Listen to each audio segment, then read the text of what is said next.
नमस्कार, मी प्रतीक्षा. DNA मराठीमध्ये आपलं स्वागत. दिल्ली येथील विधानसभेच्या निवडणुकीत भारतीय जनता पार्टीचे घवघवीत यश मिळवले आहे. हे यश तब्बल 27 वर्षांनंतर मिळाले. पंतप्रधान नरेंद्र मोदी यांच्या विकास कामांवर विश्वास ठेवून येथील मतदारांनी भारतीय जनता पार्टीला मतदान करून विजयी केलं. या विजयाचा जल्लोष सर्वत्र होताना दिसून येतोय.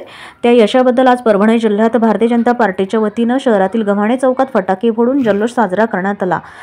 यावेळी भारतीय जनता पार्टीचे मोहन कुलकर्णी, मधुकर गव्हाणे, राजेश देशपांडे, दिनेश नरवाडकर, राजू शिरडकर, ॲडव्होकेट गणेश जाधव, गणेश देशमुख, नितीन शुक्ला, सादिक अली इनामदार, किशन सिंग टाक, गोपाल जवंजाळ, निखिल जवंजाळ, शकुंतला मुंडे, रमा शेजावळे, राजेश चव्हाण, हरी महाराज आदींसह भारतीय जनता पार्टीचे पदाधिकारी व कार्यकर्ते मोठ्या संख्येने उपस्थित होते. आज भारतीय जनता पार्टीच्या विकास कामावर आणि नरेंद्र मोदींच्या विकास कामावर सर्व दिल्लीकरांनी विश्वास ठेवून 10 वर्षाची अरविंद केजरीवालची षडयंत्रकारी आणि विकास नसलेली दृष्टी अशी सरकारची सत्ता उलटवून टाकली.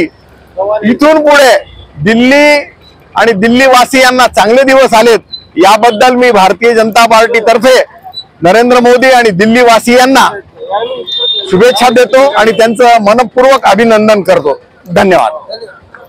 प्रतिनिधी बालाजी कांबळे, DNA मराठी, परभणी.